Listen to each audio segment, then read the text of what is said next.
것들이 이제 저것 하늘도 대우주도 돌리지만 저게 우리한테 그렇게 영향을 미친다고 하는 거죠.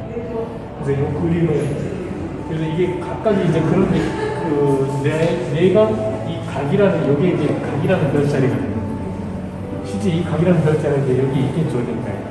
그래서 이 별자리가 하는 역할이 있다는 거예요. 저 하늘 세계에서도 역할이 있고 이 우리한테 영향을 미치는 역할이 있고 그걸 이제 세종시대 편찬된 책에서 다 설명이 돼 있어요. 근데 그게 약간은 왕 중심 해석이라는 거예요. 근데 지금 한 사람 한 사람이 왕이니까 내가 그럼 왕이라는 입장에서 이걸 어떻게 이해하지? 그걸 이렇게 풀어놓으시는 거예요. 이거 하나만 이야기하는데 각은 푸른 나라가 돼요. 그러니까 우주의 안테나. 내가 우주의 어떤 그 빛이 잡고 소리를 들 수 있는 안테나와 같은 역할을 하는 게 이 빛이고 이게 실제 내 안에도 있다고 보는 거고 그걸 이렇게 인문화로 그리는 거죠. 그리고 난 다음에 이거는 진짜 고생 많이 했습니다. 제가 그림을 그릴 줄 아는 사람도 아닌데 첫째 그림을 그릴 줄 모르는 사람이 그림 그리더라고 고생해. 그리고 이거 90일 사이에 111점을 그렸더라고요. 예, 하루에 평균 1.2. 그래서 제가 다른 일이 없는 것도 아니고 그래서 일단 시간적으로 조금 쪼달렸고 그나마 시간적으로 덜 쪼달렸던 것은 코로나19로 말미암아서 어디 해외 나갈 기회가 전혀 없으므로 그 시간을 좀 벌었던 것 같습니다. 그 다음에는 이거를 어차피 기법이 없는 사람이 전할 수 있는 방법은 메시지인데 메시지를 어떻게 담을까 참 고민도 많았어요. 그리고 이제 오늘 드디어 이제 매듭을 지었습니다. 사실 전체적으로 찢어버린 것도 꽤 됩니다. 어떤 거는 기법적으로 더 좋은데 찢어버린 것도 있고 아무튼 그렇게 하면서 오늘까지 왔는데요. 1부, 2부에서는 특히 1부에서는 우리가 눈에 보이는 별이 이미 정말 어쩌면 수백 년 전에 어쩌면 수천 년 전에 우리를 향해서 던져놓은 그 화살이 이제 와서 꽂히는 거죠. 우리가 보는 별빛은 이미 수백 년 전, 짧아도 수십 년 전 그렇게 그 이전에 그 별이 쏴놨던 화살이죠. 그 화살을 지금 우리가 지금 맞고 있는 거죠. 근데 그게 동시적으로 이루어지고 있는 거죠. 그러니까 시간이라는 개념을 갖고 우리가 메어서 본다면 우리가 보는 별은 과거죠. 근데 사실은 별을 보는 순간 우리는 과거라는 시간 개념을 버려야 되거든요. 과거와 현재라는 개념 없이 저것이 200광년 전에 있는 별이면 200년 전에 우리를 향해서 쏘아놓은 빛이 이제 오고 있는 거고 그렇지만 우리가 현재를 보는 순간 저 별의 현재가 되어가고 있는 거죠. 왜냐하면 200년 전에 쏘고 나서 그 이후에도 계속 쏘고 있으니까요. 그 속에 어딘가의 과정 속에 우리가 있으니까요. 그러면 그 별은 도대체 어디서 우리를 향해서 화살을 쏜 것일까? 빛이라는 화살을 쏜 것일까? 그 화살을 쏜 곳 가까이 가서 비록 그것이 상상이 될지 상상 이상이 될지 몰라도 가까이 가서 한번 이렇게 보고 옆에 가서도 보고 올라가서도 보고 우리가 마음이라는 공간을 통해서 시간을 넘어서서 별들을 보는 그런 관점에서 옆에서 보니까 모양도 다르고 위에서 보니까 또 다르고 위치도 다르고 배열도 다르고 이랬던 것을 표현한 것이 1부였다면 2부는 전통적으로 우리가 알고 있던 28수라는 방위상에서의 별들이 우리들에게 오랫동안 어떤 이미지로 있었던가 그 별을 보면서 어떤 꿈을 꿨을까 하는 것을 표현해 보는 게 2부였던 것 같습니다. 3부는 별들을 그냥 이제 우리의 대화 상대로 우리 삶이 사실은 그렇게 쏘아온 수많은 빛들이 모여서 우리의 별을 이루고 가까이에는 달이라는 작은 딸린 별이 빛을 간접적으로 보내고 남의 빛을 받아서 반사해서 보내는 것도 그의 빛이니까요. 거울을 반사시켜서 빛이 왔다면 그것도 거울의 빛이니까요. 달이 스스로 빛을 못 내고 해의 빛을 반사해서 우리에게 보냈다 할지라도 또한 달의 빛이니까요. 우리 어느 누구도 그 달빛이라 그러지 반사된 햇빛이라고 하지는 않죠. 우리 문화를 누리는 사람들은 그랬던 것 같아요. 제가 머리를 놓고도 저는 머리를 깎은 것이지, 죄송합니다. 자꾸 흘러내려서 저 먹겠습니다. 자, 안 걸렸습니다. 저는 머리카락을 깎지 머리를 깎는다고 하면 안 된다라고 하는 걸 저는 안 믿는다고 그랬잖아요. 전 머리를 깎아요. 서양 사람들에게서는 헤드는 헤드이고 그 헤어는 헤어일지 모르나 우리는 머리라는 것의 영역 속에 분비머리인 머리카락도 포함되어 있어요. 머리카락도 머리예요. 손톱도 손이에요. 발톱도 발이고, 발 깎는다 손 깎는다 하지 굳이 발톱 깎는다 손톱 깎는다 하지 않아도 돼요. 머리카락 깎는다고 하지 않아도 돼요. 서양 사람들은 그걸 분비물로 보죠. 문화가 어느 게 좋다 나쁘다가 아니라 다르다는 거죠. 그러니까 이 사람들은 머리카락을 깎지 머리는 절대 못 깎죠. 헤드는 못 깎죠. 헤어를 깎죠. 그러나 머리는 깎아요. 나중에 자동차를 탈 때 보면 문화가 달라져. 우리는 자동차를 보면은 자동차에 붙어 있는 안전장치로서 부착된 부착물인 범퍼도 자동차의 일부로 생각을 해서 자동차처럼 소중하게 상처 안 나게 하려고 해요. 근데 머리카락이 헤어가 헤드의 분비물이라고 생각하는 문화에서는 범퍼는 장착되어 있는 부착물이라고 보죠. 그러니까 좀 박히고 기스가 나도 되는 거예요. 그러니까 문화가 다르게 가는 겁니다. 근데 어쨌든 별의 개념도 그래요. 별의 개념도 우리와의 별도의 시간대의 공간을 차지하고 있는 어떤 그 우주적인 존재로 별을 보는 관점이 있을 수 있지만, 그러면 철저히 관찰의 대상이죠. 쭉 크게 관하고 구석구석 찰하고 쭉 보는 걸 관이라고 그러고, 조목조목 이렇게 들여다보는 걸 찰이라고 관찰을 하죠. 근데 우리는 그런 개념이 있어요. 내가 작은 우주다라는 개념이 오래전부터 있어요.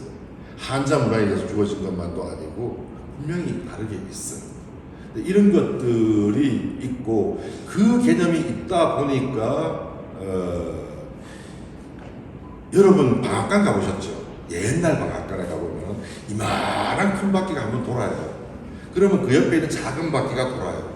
더 작은 바퀴가 매달려 도르고 마침내 더 작은 바퀴는 이 한 바퀴 도는 사이에 수십 바퀴를 돌면서 콩닥콩닥 찌어요. 엄청 빠른 속도로 갈기도 해요. 근데 사실은 이 한 바퀴가 구르는 것이 1분 전에 이루어졌으면 이제 겨우 여기서는 1분 후에 콩닥거리는 거예요. 근데 이것을 누구도 같은 시간대를 차지하지 않고 시간대가 다르다고 이야기하지는 않아요. 왜? 지금도 움직이고 있으니까요. 지금 움직이는 저것은 1분 후에 저걸 움직이겠죠. 근데 마찬가지로 그렇게 보면은 한 덩어리로 바라보면은 저기 큰 안드로메다의 은하가 움직이면 또 어딘가가 또 움직이는데 그 시간이 빛이라는 개념으로 보면은 수십 년, 수백 년 차이 날 수 있다는 거죠. 그러나 크게 들여다보면은 동시라는 거죠. 그러니까 우리가 동시다 아니다 하는 것도 우리가 보는 우리의 인생의 시간의 길이를 맞춘 관념과 편견일 수밖에 없는데, 동시성으로 본다면 저 별이 움직이면 나도 움직인다는 거죠. 저 별이 움직이는 흔적은 내한테 있다는 거죠.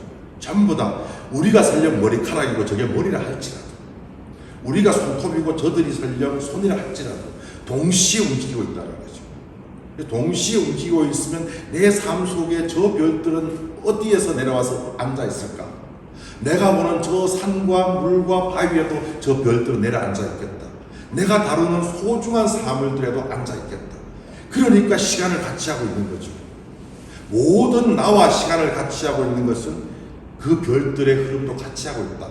그래서 다르게 한번 들여다보려고 하는 거죠. 그러니까 저 나름대로 보면서 이렇게 저렇게 이 자리에 이런 별이 있겠다 생각해서 찍어보고, 그러다 보면 가끔 느껴지기도 하고, 마치 어떤 데 차를 마실 때 어떤 찻잔 속에서 알갱이를 느끼듯이, 뱉어봐야 알갱이는 없죠. 알갱이를 느꼈을 뿐이지만 느낌만으로도 알갱이는 있을 수 있죠. 물알갱이인지 몰라도 입자감이라고 하는, 그 입자감이라는 것이 물속에도 있다면 내 살아가면서 만나는 모든 존재와 사물들의 그 별감이 없을 수 없지 않을까. 어쩌면 한 알갱이 한 알갱이가 전부 별이지 않을까. 이런 관점에서 정말로 뭐 저는 그릴 줄을 잘 몰라요. 그러다 보니까 최소한 어떤 느낌을 전해주셔야 더 관심이 많았어요. 그러다 보니까 순리라는 것도 더 별을 보면서 느끼게 되고, 왜냐하면 저 수십 년 수백 년 차이 나는 이 시간대를 공시선으로 같은 시간대로 바라보고 같은 공간으로 이렇게 평면으로 이해하려고 하다 보니까요, 안 보이는 것도 보여요. 예를 들면 우리 사회가 돌아가잖아요. 우리 조석근 선생님이 일이 생겼잖아요. 오늘 풀거나 내일 풀거나 이번 주에 풀거나 이번 달에 풀거나 빨리 풀어야죠. 왜? 자금 받는 거예요. 근데 우리 조석근 선생님이 포함되어 있는 자치단체는 그보다 좀 천천히 돌아가겠죠. 광역작사는 더 천천히 돌아가겠죠. 국가는 더 천천히 돌아가겠죠. 그러니까 국가라는 것은 개인이 돌아가는 속도감으로 돌아가면 안 되겠죠. 쫙 큰 바퀴니까.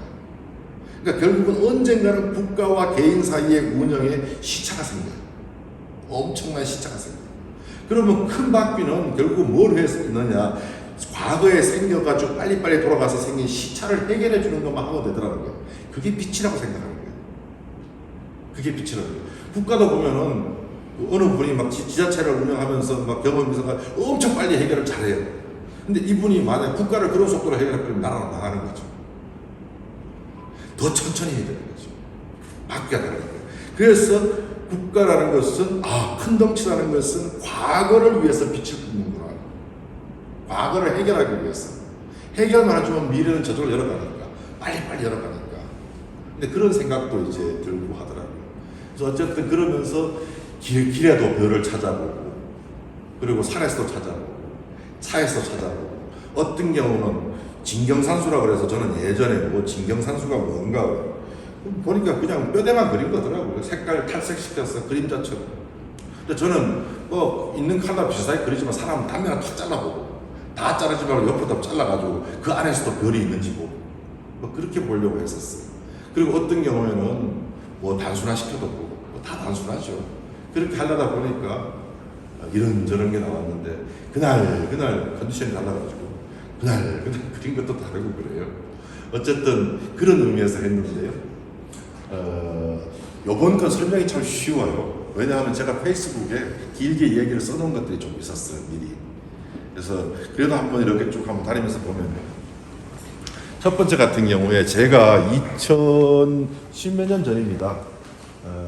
거의 20년 가까이 전에 처음 가봤던 이방산 가는 길을 이렇게 표현을 해봤어요. 근데 사실은 이 길이 가는데 꼬불꼬불 가는데 17km밖에 안 되는데 한 3시간 가까이 걸렸어요. 처음에 그 화물차 대우가 있는 사륜이 되는 요즘을 치면 옛날에 우리 한국을 치면 3판차죠. 거기에다 다 뒤에 타고 이렇게 가는데 운전석에 운전수가 17km 운전하는데 2명이 타더라고요. 속으로 불만이 많았죠. 말을 안 하고. 왜 2명이나 운전을 하는데. 조금 있다 금방 이유를 알게 됐죠. 길이 망가졌어요. 내려가고 삽질해야 되는데 혼자서 못 하겠더라고요. 삽질하고. 그럼 또 가고. 그래서 한 3시간 걸렸었어. 그 3시간 가는 길을 이렇게 짧게 그냥 한 거예요. 올라갔더니 마을이 있더라고요. 마을이 있을 것 같지 않은데. 그걸 보면서 그때도, 야, 저건 별이다 이래서 느꼈었어요. 근데 어쨌든 그런 기억도 한번 해보고, 그런 별은 어떤 별인가 이런 생각도 해보고. 그래서 그냥 꿈 같으니까 그 색깔도 이렇게 그냥 입혀봤어요. 그래서 뭐 여튼 길만 이렇게 이게 2시간짜리 길이에요. 그냥 2시간짜리 길이고, 올라갔더니 그냥 사실 비율로만 보면은 이 길로 비율로 보면 요 마을은 요만해야 되는데 약간 반 정도 크기로 하고. 이거는 커카이라는 데를 제가 하계 자산이라는 데를 냈는데 지금도 참 좋아합니다, 그 자산을. 근데 그 가는 길인데요. 그 평상시에 가면은 사탕수수가 막 자라 있어요. 그 사탕수수로 지금도 이 지역 주민들은, 아이니족들은 원당을 만들죠, 새까만. 근데 사탕수수를 그리면 좋은데 사탕수수 그릴 재주가 없어갖고 그 사탕수수 다 베낸 다음으로 했어요. 그러니까 어쩔 수 없는. 근데 저한테는 정말 하늘이 이렇게 보였어요. 그때 바라봤을 때 호젓하고 사탕수수가 꽉 차 있을 때도 정말 고독해 보였었어요. 많은 사람이 같이 갔을 때도 고독해 보였어요. 그 고독한 자리에 어딘가 별이 내려오고 있는 같은 느낌이 있었어요. 근데 그런 걸 이제 표현해 봅니다. 이거는 저 나름대로 비유를 바꾼 건데, 역시 자산을 찾아서 운남으로 가면서 원형에 있는 계단론을 갔는데, 그 어느 마을 입구에 있던 걸 그랬는데, 더 계단이 많죠. 근데 뭐 그렇게 그릴 방법이 없고, 그러려면 용지도 좀 커야 되고, 아무리 이게 섬세하게 하더라도요. 근데 그게 해질녘이었어요, 제가 갔을 때가. 해질녘인데 정말 산이 보라색으로 보이더라고요. 보라색에서 빛이 나와가지고 정말 흙이 조금 보이고 수초도 조금 보이고 물도 조금 들이찬 그 논에 빛들이 내려왔더라고요. 그래서 그 빛을 왜곡해서, 비율은 원래 좀 이렇게 넓게 있어야 되는데 그냥 제가 이렇게 길쭉하게 늘려갖고 해봤습니다. 근데 그래서 어디에도 별은 있더라. 근데 그 어디에도 있는 별이, 제가 어릴 때, 저는 한 7살 때부터 별자리를 이렇게 공부해 오다 보니까 그런지 그냥 별자리들이 조금씩은 보여요. 그래서 그렇게 이제 여기는 설명이 많이 되어 있습니다. 그냥 제가 읽어보겠습니다. 하늘의 별이라는 뜻을 가진 천시원, 그 하늘의 천기별자리. 천기가 산에 내리고 물에 내리고 바위 위에 스며들 때, 산은 밝고 물은 알맞으며 바위는 묻다. 거기서 오순도순 이야기를 나눈다면 사람들은 이미 별이다. 별빛이 지나가는 밝은 삶의 길에 있는 것이다. 산은 물을 건너지 못할지라도 별은 산과 물을 이어 이미 별로서 하나가 아닐까. 사람도 별들이 이어지는 길목에서 산과 물과 하나 되지 않을까. 고요히 눈을 살포시 감았을 때 산도 빛이 되고 물도 빛이 된다. 바로 그때 산에 스며든 별이 빛나고 물에 흐르는 별이 반짝인다. 마음에 선 별이 그렇게 다가온다. 그렇게 써봤습니다. 요거 두 개 같은 건데요.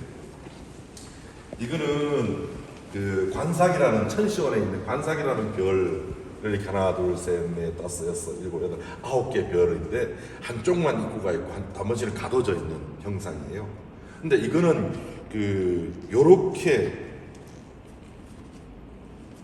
요렇게 보시면 멀쩡한 산이에요. 근데 밑에만 보면 산 해부예요. 산 절삭을 한 거죠. 그래서 다 절삭한 건 아니고 산의 높낮이에 따라서 이 굴곡도에 따라 가지고 절삭을, 이게 이제 이 굴곡에 따라서 절삭이 된 겁니다. 절삭됐을 때 안에는 붉은 불도 있을 것이고 검은 물도 있을 것이고, 빛 없는 물은 가장 검거든요. 빛을 받으면 물만큼 빛나는 것도 없지만 빛이 없으면 물만큼 새까만 것도 없거든요. 제가 어릴 때 빛이 안 드는 그 토굴에서 좀 생활해 본 적이 있어요. 정말 물만큼 새까만 게 없어요. 물이 가장 새까매요. 아무리 빛을 완전 차단시켜 놓고 두께가 2m 이상 되는 흙이 다 덮고 있어도요, 그 밑에 있으면 빛이 처음에는 한 3시간 동안은 빛이 전혀 안 보여요. 그러다 어느 순간 빛이 들어와요. 그 흙을 뚫고 빛이 들어오는데, 그때 이제 어느 정도 어렴풋이 보이기 시작해요. 좀 더 지나서 한 세월이 더, 시간이 좀 더 가면 좀 더 잘 보여요. 근데 물만큼 새까만 게 없어요. 아무튼 그런 것을 써놨는데, 안에는 그렇게 써놨습니다. 태산은 그 삿대물을 눌러서 얻은 이름이다. 안에 있는 모든 것을 가두는 거죠. 이걸 가두어서 태산이라는 이름을 얻은 것이다. 뿌리는 바로 이처럼 산도 뿌리가 있을 것인데, 뿌리는 어두운 곳으로서 빛을 기른다. 이렇게 해봤습니다. 사실 이 산은요, 제 고향, 제가 여기쯤에 태어났거든요. 1월산이에요. 제가 꼭대기에서 한 5m 밑에 살았거든요. 이건 뭐 그냥 누구나 봐도 그냥 상상입니다. 그냥 오래된 때 묻은 차오에서 찻잔으로 어느 별자리가 갈 수 없는 별이 내립니다. 근데 그렇게 표현해 봤습니다. 그래서 여기는 이제 그렇게도 써봤습니다. 우리 사는 세상은 흔히 속세라 부르기도 한다. 속스럽거나 속이 잣대가 되는 세상이라는 말이겠다. 그 상대어로 쓰이는 말에는 뭐가 있을까? 중림, 선계, 도원, 피양, 오유향 등을 이야기하는 분들도 있을 듯하다. 속이란, 속이 왜 곡으로 됐죠? 속이란 무엇일까? 속이란 어떻게 살아갈지에 대한 선입견이나 관점과 엮인 말인 듯 싶다.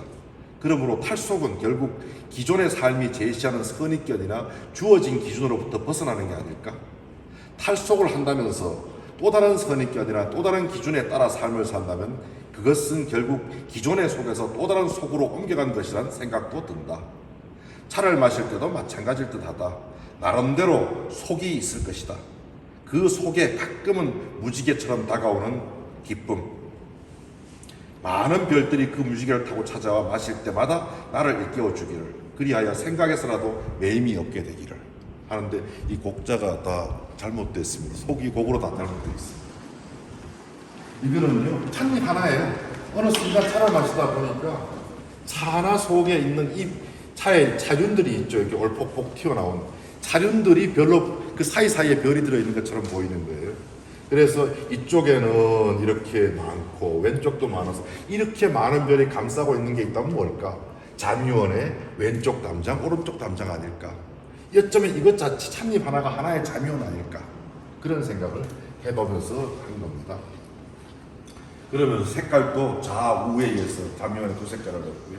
요거는 이건 완전 추상화인데요. 이거는 이제 그 28수 위수에 있는 별들의 일부인데요. 빨간 걸로 되어 있는 별들 중에 큰 게 적시 시체를 쌓아놓은 별이라고 그러고, 요걸 이제 물이 쌓아진 별이라고 그래요. 여기 앞에 있는 이제 그 9개의 별은 하늘배라고 불러요. 위에 있는 것은 큰 능이라고 불러요. 근데 여긴 탁하고 여기는 위에는 좀 밝아요. 근데 여기 지나가는 것은 내 피 속으로 흐르고 있는 차의 느낌이에요. 이 물줄기는 내 속으로 들어오는 차의 느낌인데, 대능이라는 죽음의 시체가 쌓이는 죽음의 영역에서 어느 순간 차가 들어와서 물이 생기는, 하늘배를 타는 그 밝음으로 보는 듯한, 차가 내 몸으로 들어올 때 어둠에서 밝음으로 바뀌는 그 차의 기운, 그걸 표현을 해본 거예요. 그래서 그 경계선으로서 가장 아름답고 적절한 별일 수 있겠다 싶어서 시체의 별과 적시와 적수, 그리고 대능은 큰 무덤이죠. 그 무덤과 살면서 내가 넘어야 될 내 무덤과 내가 타야 될 내 배와 하늘배와, 그래서 그 경계 사이를 통과시켜서 나를 어둠에서부터 탁하면서부터 맑음과 밝음으로 이끌어주는 그 한 줄기로서의 차, 이렇게 한번 생각을 해본 겁니다. 이거는 제일 나중에 그린 건데요. 그냥 눈 감고 그렸어요. 도대체 이 그림을 그리게 하는 게 뭘까? 이 그림을 뭐가 그렸을까? 내 이성이나 지성이 그렸을까? 아닌 것 같았어요. 내 감각이나 느낌이 그렸을까? 아닌 것 같았어요. 도대체 느끼긴 해요. 뭔가가 그리고 있다. 나 안에 뭔가가 그리고 있다. 근데 그게 뭘까? 모습을 뚜렷하게 보려고 하지 않았어요. 그래서 그냥 한번 눈을 감고 물어봤어요. 너 누구니? 네 모습 네가 한번 그려봐. 하고 손을 그냥 댄 거예요. 대해서 그냥 하니까 시커멓게 이렇게 움직이더라고요. 시커먼 건 눈 감고 그린 거예요. 나머지는 눈 잘 뜨고 그린 거예요.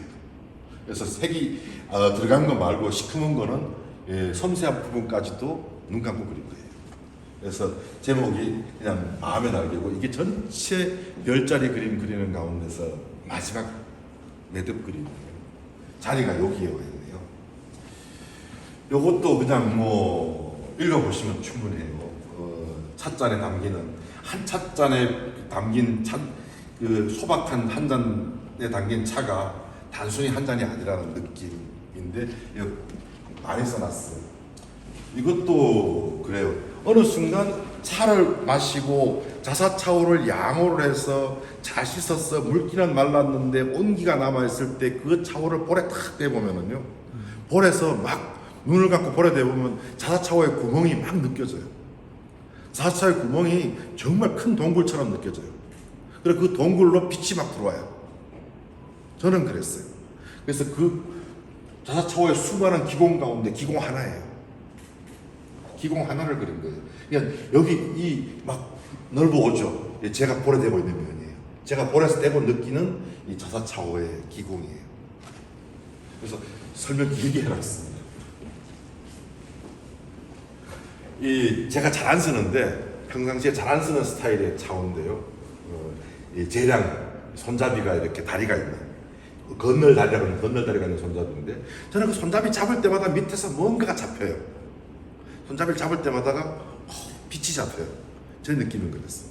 그래서 그 손잡이 아래에 구궁의 9가지 그 전사별이 있는 느낌. 손에서 막 이렇게 손잡이를 잡는 순간 손에서 별이 느껴져요. 빛이 느껴졌었어요. 그래서 그 느낌을 그렸는데 그 느낌으로 막상 굳어져 있는 좌우를 보니까 어느 순간 좌우가 막 이쪽으로 쏠리고 있는 거예요.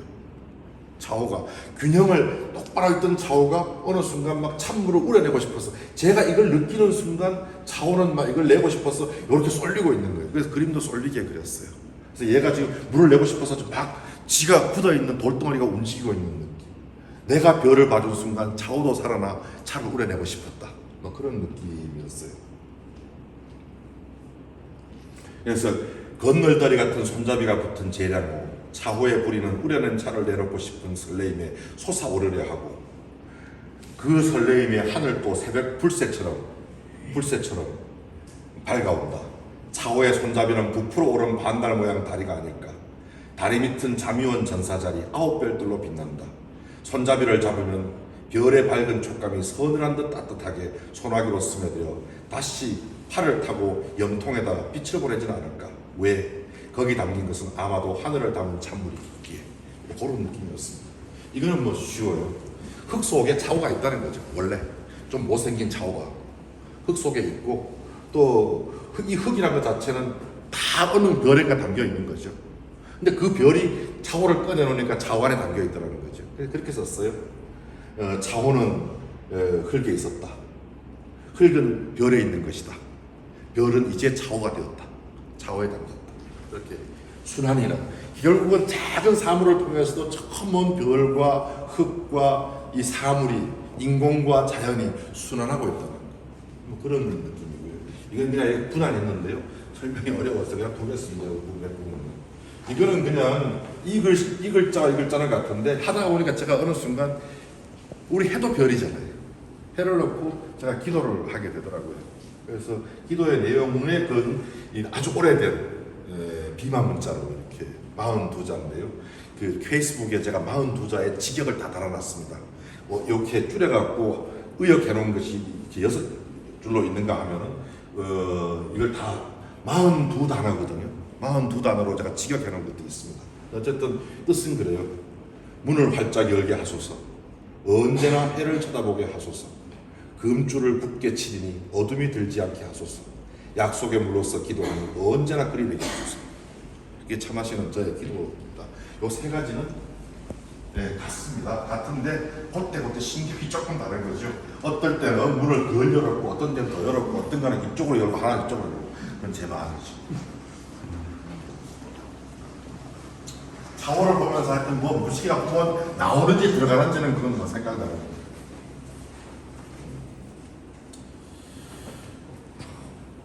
어느 순간 이렇게 차 마시면서 보이차를 처음 뜯을 때 보이차 칸을 처음 댈 때 느낌이에요. 포장지를 싹 벗기고 보이차를 처음 잘 익은 보이차를 더 잘 그리는 분이 그리면 보이차가 더 보이차같이 그리겠지만 제 실력에 그게 한도예요. 근데 이렇게 뜯을 때 첫 한 잔이 생각나요. 아직 뜯지도 않았는데 생각이 나요. 여기에 있는 요만큼 뜯겠죠. 저는 가운데부터 잘 뜯진 않거든요. 저는 뭐 버릇이겠지만은 가장자리부터 뜯어서 먹어요. 근데 가장자리 요만큼 뜯어서 요 찬물 나온다고 생각하는데 그 찬물이 엑소로스라고 그러나요?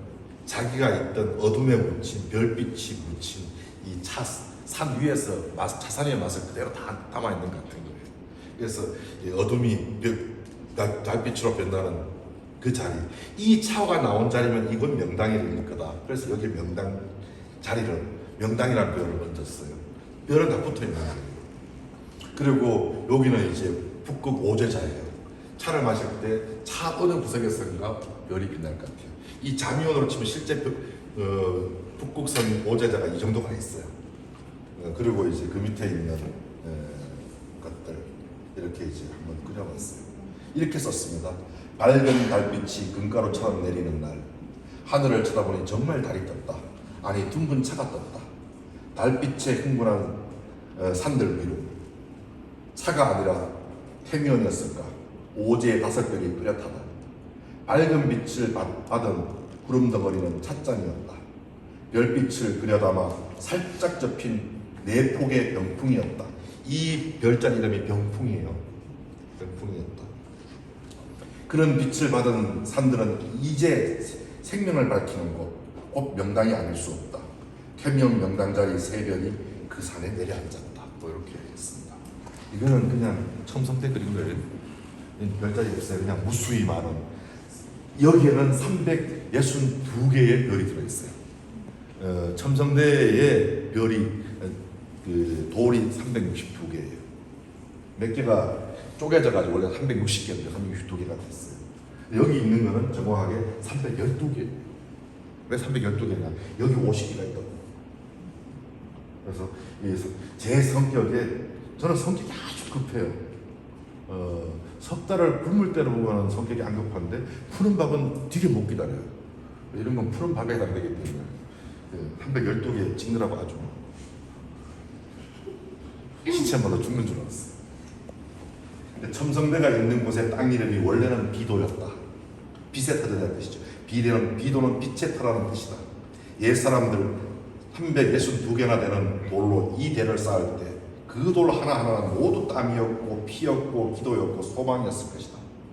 그 땀과 피와 기도와 소망은 아직도 거기에서 찬란한 별들이지 않을까. 50개를 안에 숨겼다 치고 312개의 별을 많지도 적지도 않게 점으로 찍는 일은 급한 성격상 꽤 인내가 필요했다. 그래도 그리고 싶었다. 피와 땀은 아닐지언정 내게서도 그 별들은 아직 밝음의 소망이고 가슴이 마르는 간절한 기도이기를 바라기에. 뭐 이거 읽어보시면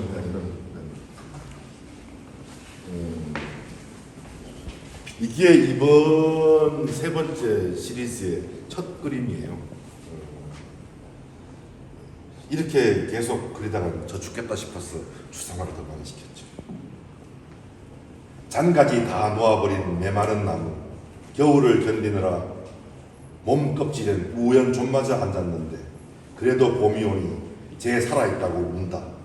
푸른 잎 하나 없는 빛나는 꽃은 메마른 나무에 아직 속이 있었다. 조건 없이 주고 조건 없이 받는 고리들이 서로 얽혀야 비로소 그냥 안이 아닌 속이 된다. 속이 있으면 생명이다. 아무리 안에 많이 쌓여도 조건 없는 주고받음으로 하나 되지 않는다면 그건 속이 아니라 그냥 안에 있는 것이 아닐까. 하나 된다는 것은 서로 엮여 속을 만들고 속이 된다는 게 아닐까. 속에는 늘 별이 있다. 생명에는 별이 있다. 속이 되는 것은 하늘의 일이기에 28수 가운데 성자리 앞에 알처럼 잎처럼 벌리고 앉은 세 별 천상자리, 고닥하고 메마른 나무가 제 살아있음을 알리는 나팔 같은 꽃은 그 살아있음이 되는 살아있음이나 되는 듯한. 그래서 떨리는 손으로 일부러 동상을 겨우 피한 듯한 손으로 붙였다. 이렇게 되어 있습니다. 저 글씨 평상시 이번 잘 써요. 이럴 때는 좀 요럴 때만 아마추어를 가지는 프로이지. 아무튼 실제 속이 있다는 것을 얘기하고 싶었어요. 이 전체에서 우리가 안에 있다는 건 어느 경계의 이쪽에 있다 저쪽에 있다 안에 있다 바깥에 있다인데 우리가 속이 반대편이 거치잖아요. 하나의 생명 주체가 있으면 그 표면이 거치고 하나 분해할 수 없어서 내부라고 볼 수 없고 통으로 볼 수 있는 그 무언가가 속이죠. 속이 되기 위해서는 내 안에서 심장이 신장에게 조금 붙이지 않고 간이 폐에게 조금 붙이지 않고 어느 세포가 어느 세포에게 조금 붙이지 않고 그냥 주고 받고 하면 순환하고 있는 거죠. 근데 태어나서 몸이 다르면 부모 자식 간에도 또는 뭐 짝들 간에도 남이죠. 가까운 남이죠. 얼마나 가깝나에 의해서 가족이다, 형제다, 부부다, 부모 자식이다 부르지만 사실은 바라는 조건이 아무리 없는 것 같아도 있죠. 그게 없으면은 부모한테 스트레스 받아서 애 먹을 자식 없고 자식한테 속 썩어서 속 상하는 부모 없겠죠. 다 그건 조건이 있는 거죠. 조건이 있으면은 같은 가정이라는 안에 있는 거죠. 가정 안에 있는 식구들은 안에 있는 존재들이 속이 아니죠. 그래서 속은 하나의 생명 단위인 거죠. 그 생명 단위라면 별일 것이다. 조건 없이 어떤 별들이 어떤 다른 별들과 조건을 엮어서 빛을 준다고 생각하지는 않거든요. 이거는 제 자신입니다. 이 별 때문에 덜 하는데요. 늙어가지고 꾸부정하게 지팡이 짚고 가는데 제가 지팡이를 짚진 않습니다. 근데 한편으로 보면요, 노을이 환하고 좋은데 한편으로는 가을에 단풍 보면 단풍이 잎을 안 보여요. 저한테는 우리 일렁일렁하는 불로 보여요. 다 태워버릴 것 같아요. 불로 보여. 그래서 이렇게 썼습니다. 황혼이다. 그래도 찬란하다. 단풍이다. 황혼마저 태울 듯한 두려운 불꽃이다. 노인이다. 아직도 앞으로 걷는다. 살아왔는지 사라져 왔는지 알 수가 없다. 알 일도 없다.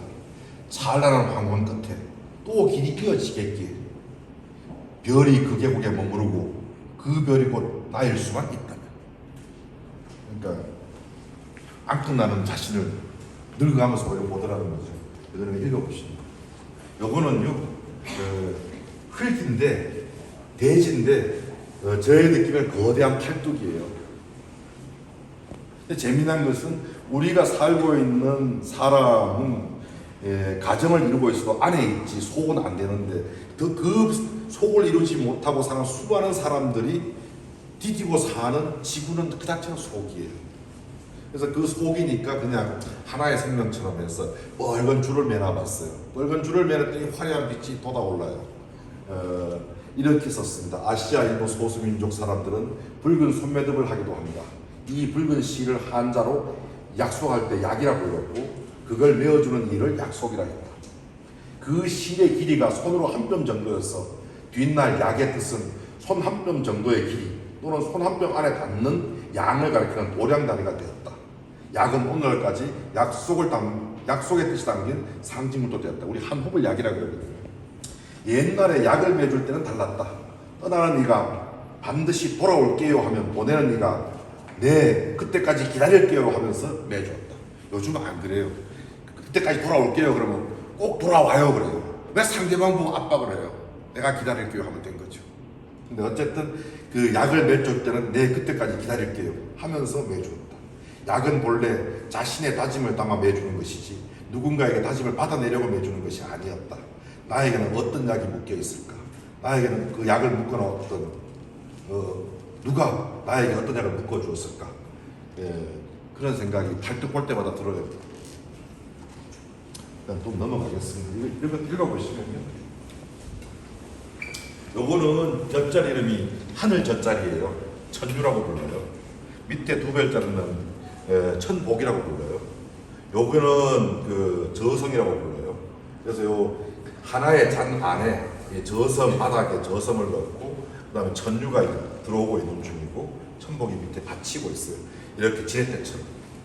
위에 하나는 하늘전 아부투시라는 옛날 우리 별 이름이 있어요. 하늘전 아부투짜리이고 아래 두 별은 하늘복 아부후투짜리이며 가운데 네 별은 쉼터 우리말로 세툰자리다. 찻잔에 맑고 따뜻한 햇살을 우리말로 뽀송이라고 해요. 뽀송이라는 건 의태어가 아니고 원래 별자리 이름이에요. 뽀송이 내린다면 그것이 곧 하늘전 아닐까. 햇살 당긴 찻잔이야말로 쉼터가 아닐까. 그만한 복이 또 어디 있을까. 참으로 하늘복이 아닐까. 하늘복이 내린 곳에선 누구도 굶지 않고 누구도 피눈물 빼지는 않겠다 싶다. 그래서 붙였다. 하늘젓이 몸에 들었다면 하늘복은 그 가운데 있지 않을까. 이런 게 이제 제가 아마추어라는 걸 보여줍니다. 이게 이제 밑에가 왜 시커먼냐거든요. 원래는 그 위에가 보라색이고 밑에가 좀 밝은색이었어요. 근데 하다가 보니까 글자를 하나 잘못 썼네요. 그래가지고 위에는 마침 안 칠했더라고요. 그래서 싹 해가지고 산처럼 바꿔가지고 꿰부린 거죠. 그리고 위에다가 이미 물이 질컥하게 묻어서 마르지 않고 말라도 먹으러 쓰거나 뭐 다른 수채화 값은 무조건 번지겠더라고요. 아무리 마른다면서도. 그래서 그냥 금으로 써버렸어요. 그리고 쓰는 김에 미안하니까 요짓한 게 미안해가지고 시를 지었어요. 그래서 시를 짓는 김에 제가 칠원절구에 네 구절을 전부 다 운을 맞췄어요. 그래서 이 한자로 읽으면은 장소 동락 야미양 월유 성정 공공상 축풍난저 의유상 유참 형매 공화 축차방 이렇게 썼습니다. 밤새 같이 즐기는데 아직 밤도 깊지 않았다. 밤이 반도 안 되었다. 부드러운 달 깨끗한 별을 보며 함께 잔을 들었다. 가을 바람인들 어찌 뜻이 흘러 물결치는 걸 막아낼까. 언니 아우가 모두 그렇게 차방을 축하해 준다. 활자리 별은 이제 화살별을 얹었어요. 활자리 별들이 방에 들었다. 차방에 들었다. 활은 살상이 아니라 수양이다. 활은 빛을 배우는 일이다. 한 번 날아간 빛은 멈춤이 없다. 한 번 맺은 차회전도 마찬가지다. 이렇게 했습니다. 요건 뭐 밑에 느낌으로 그냥 제가 느끼는 스마일이에요. 앉아서 옥동자 스마일이에요. 근데 이제 그 별자리 이런 거 보시면 돼요. 이건 앞에 있는 거하고 같습니다. 이렇게 한번 해봤습니다. 그래서 뭐 앞으로 더는 이렇게 그림 그려가지고 붙이는 일이 제 평생 이제 없을 거예요. 다시는 안 할래요. 얼마나 석 달 동안 부끄러운지 아십니까? 정말 매일매일 부끄러워서 악몽을 꿀 정도로 부끄러웠습니다. 근데 한편으로 생각하면은 사진 옛날에 그림 그리는 사람들이 사진기 나와서 충격을 많이 받았거든요. 그러면서 정밀한 기법들이 메시지를 주는 기법으로 바뀌면서 현대 미술이 탄생했거든요. 사진이 나오지 않았더라면 피카소가 나오지 않았을 거예요. 사진기가 나오지 않았더라면 달리나 샤갈도 나오지 않았을 거예요. 영원히 르누아르 시대에 머물렀을 거예요. 근데 사진이 나오면서 기법이 섬세함, 정교하면서부터 이미지 전달 방식으로 기법이 바뀌어버린 거예요. 현대는요, 또다시 바뀌었다고 생각이 들어요. 저는 미술학과를 보면 제일 아쉬운 게요. 미술학과에는 미술 상상학과가 있어야 돼요. 인문 교양을 읽으면서 미술학과 다니는 사람이 기술업사가 그림 못 그리는 사람 아무도 없어요. 못 그려도 돼요. 더 중요한 것은 이미지예요. 어떻게 메시지를 전달해야 되고 자기와 공감대를 만들어야 되죠. 공감이 안 되는 거죠. 그럼 기술만 뛰어난 건 저는 그 술이지 예가 아니거든요. 우리 동양에서 예라는 것과 서양에서의 아르테라는 건 달라요. 서양의 아르테는 빛을 끌고 오는 거예요. 여기 사물이 있는데 이 사물로 빛에 비치게 하는 거예요. 그게 아르테예요. 사물에 빛을 비친다는 이 사물을 살리는 거예요. 생명을 부여하되 빛을 비춰주는 거예요. 빛을 끌고 오는 거죠. 동양의 예는 예술할 때 예와 술은 기법이죠. 예는 빛이 있는 곳으로 이 사물을 데리고 가는 거예요. 그러니까 서양에서는 빛이 움직일 수 있는 대상이고 이 존재가 정해진 주체예요. 빛을 끌고 올 수 있는 개념이에요. 어쨌든 빛을 부여하는 거죠. 동양에는 빛은 이미 있는 자리에 있어요. 그 자리로 이 물건을 데리고 가는 거예요. 그래서 그게 예예요. 빛을 쐬지 않는 건 예가 아니거든요. 어느 때는 기법이 정교하면 빛이 들겠고 어느 시대에는 또 어떻게 하면 빛이 들겠지만 어쨌든 빛을 끌고 오든 빛으로 가든 그러니까 빛이 있는 쪽으로 빛을 데리고 온다가 되면은 빛을 가지고 오고 예를 중심으로 빛을 가지고 오니까 언젠간 기술이 발전할 수밖에 없어요. 근데 빛이 있는 곳으로 간다. 빛은 도예요. 내가 그 빛인 대로 가야 돼요. 거기는 과학이 아니라 도가 발전해요. 두 문화는 결국 만났죠. 오늘날은 그 만남의 시대죠. 그 이미지를 전달해 주는데 어쨌든 저는 부끄럽지만 굳이 변을 한다면 예술은 기법이 아니다 라고 생각하고 싶어요. 그래서 한번 해봤는데요. 그래도 부끄러운 건 사실이에요. 부끄러운 건 사실이고요. 근데 누군가가 요즘에 제가 TV를 보다가 새 가수라는 프로그램을 하더라고요. 새 가수가 아니고 뉴 가수. 거기에 제일 고령 참가자 한가람이라는 사람이 있더라고요. 노래를 부르는데 아마추어예요. 누가 봐도 아마추어예요. 근데 듣기 좋아요. 저는 그런 사람이 어쩌면 다음 시대에 필요한 가수가 돼요. 너무 기법을 잘 부르는 가수들 이제는 지겨워요. 아무런 메시지를 못 주는데. 그래서 나와 소통하고 공감해야 되는데. 그래서 누가 노래 잘 부른다 하는 개념이 기법의 문제가 아닌 시대로 가듯이 신년을 그렇게 대해보고 해봤습니다. 어쨌든 이런 부끄러운 걸 봐주고 와줘서 고맙고요. 기회가 있으면 또 다시 얘기 못해서 올리겠습니다. 오늘은 줄이겠습니다. 고맙습니다.